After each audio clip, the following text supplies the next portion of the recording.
And there are their names, including Mike LaRocco, who makes his 14th start here without a win as we get set to go. Advantage 250 main. to that inside, Brian, is that I don't think Ricky or Chad or LaRocco, for that matter, need to get there first. They just got to get there in a decent position, even mid-pack, and they can tuck it around the inside. The board is sideways. We're getting set to go here for the 250 main event. And the gate is down. Pretty even start right across. It's an Oklahoma land rush, but it's in Florida. We're looking from on board with Ricky Carmichael. He makes up a few spots on the inside. Not in the lead, but he's still upright. Chad Reed with the lead. Chad Reed getting out front. Mike LaRocco second. Actually, Travis Preston in second. Now Ricky Carmichael in third. So we're getting set up for a great main event. And here goes Ricky Carmichael. And they're both swapping. Oh, it's by Mike LaRocco ending up out of the wood in second place. Carmichael almost going down. A beautiful save. Looked a lot like St. Louis last week. That kid is so strong. That could have been the end of the race for him, and he held on once again. He leaps into second position, but LaRocco's not giving up. Carmichael always seems to enjoy at least the role of the hunter rather than the hunted, although he's not bad out front either. Well, you know what's interesting is Reed in his interview said, I want to beat Ricky Carmichael at his game on an outdoor track at Daytona where he's such a specialist. 4 wins in a row, going for 5. Chad Reed's got the lead. He had the faster heat. He had the faster lap time. He was the first guy to do the triple. They're approaching. Carmichael has got to run him down now, and he can do it. But this is what everybody came here to see. Stage is set. A big lead for Chad Reed right now, putting a lot of pressure on Ricky Carmichael, and we've seen Carmichael trying to run Reed down and make a mistake in the process. We've also seen him make mistakes out front. It's a pressure-filled situation. Right as we came onto that shot, Chad Reed was swapping through the whoops. So it doesn't matter if you're within 5 to 6 seconds at this racetrack, one mistake, and it's going to take that much to gather your stuff back.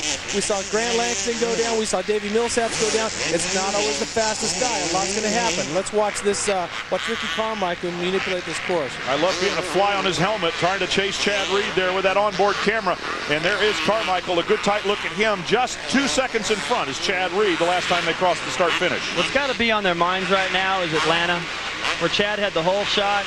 Ricky was able to catch and pass him, fell down, and had a little bit more of a gap than this to make up, and was able to make it up. Chad was disgusted. He's going, man, I had it handed to me, and I just didn't ride like I wanted to. Here he has an opportunity to try to turn that around. Well, if we're looking at lap times, the first lap, Chad Reed with a 55.9, Ricky Carmichael with a 56.1, and then Mike LaRocco with a 57.4. So these two riders are setting up to get out in front, and we got to remember, though, these guys are going to be going through lappers, so anything can happen. Don't look at Chad Reed's lead right now and think the race is over. He has increased his lead, however, and Carmichael is not gaining on him, at least for the moment. Any thoughts about why that might be happening? He just doesn't. It looks like he's trying to make it happen. He wants this win so bad. Sometimes when you try a little bit too hard, like Rick, you alluded to a little earlier, and you just can't do that on this racetrack. And if Chad can get a little bit of a flow going, relax just a little bit without having Carmichael reeling him in, I think he's going to go even faster. But it looked like that lap, actually, Carmichael made up some time. Couple of tenths, not much. So we're talking about inches here, and he needs yards. Definitely, but it's going to be these whoops that are going to make the difference. And you watch both of them swapping and going side by side. You know, this race is just shaping up, and like I said, I can't emphasize enough. Right now, they're an open track, everything's going, and they can ride the line that they want to ride. But let me tell you, there's been a couple occasions where they've lapped everybody all the way up to 3rd place. So the race is just starting to unfold. Yeah, Ricky is starting to find his groove now. Sorry, Brian. He's definitely found his rhythm, and I guarantee you Reed can feel that pressure. So it's kind of an Atlanta deal all over again. If Chad Reed tightens up, Ricky's going to win this easily. Reminiscent of Atlanta, but this one is far from over. Will it be deja vu all over again, or Fujade doing something now they might do again?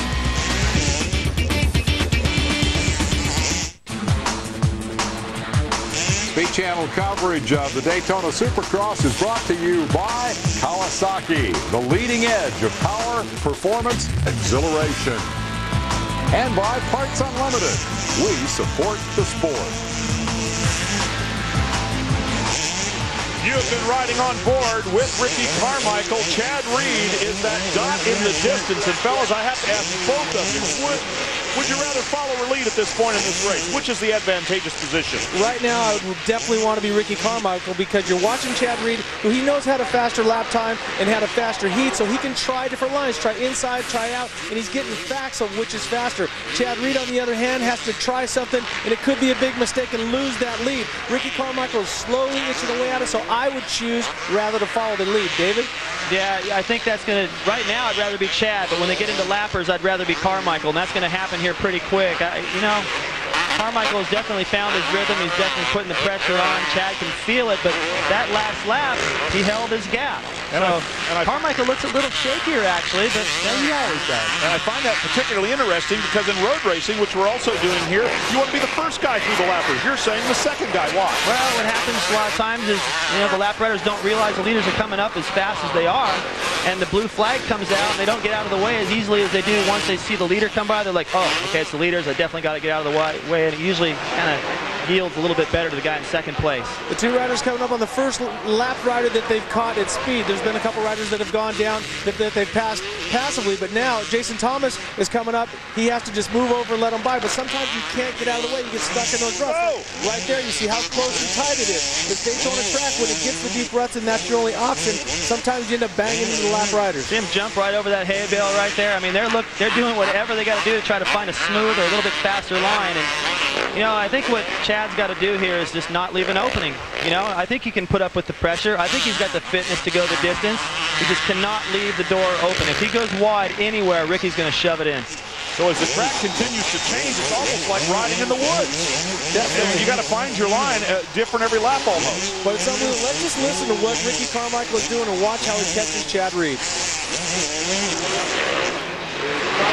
Coming up on him now, that's for sure.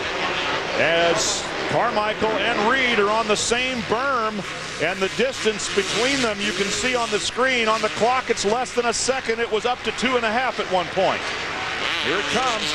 Ricky Carmichael inching up towards him, and traffic is beginning to play itself out. This is the closest Carmichael has been the whole race. Chad can feel it. The crowd's on its feet. It's making noise. The crowd is in it. This is the biggest challenge ever since Ricky's won this race that he's ever had. Okay, let's just watch this for a lap. You don't need a commentator to see what's going on.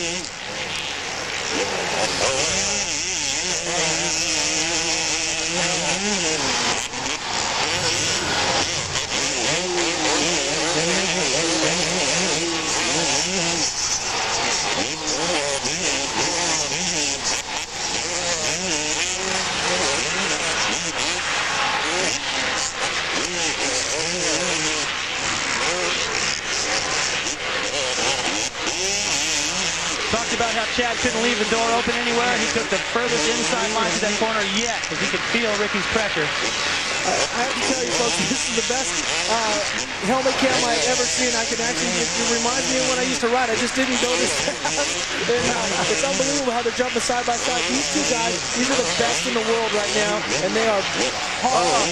Ricky almost going down. The biggest swap trying to chase him down right there. I can't decide if I need, some sort of depressant or just Dramamine. We're at halfway right now as Chad Reed continues to lead Ricky Carmichael.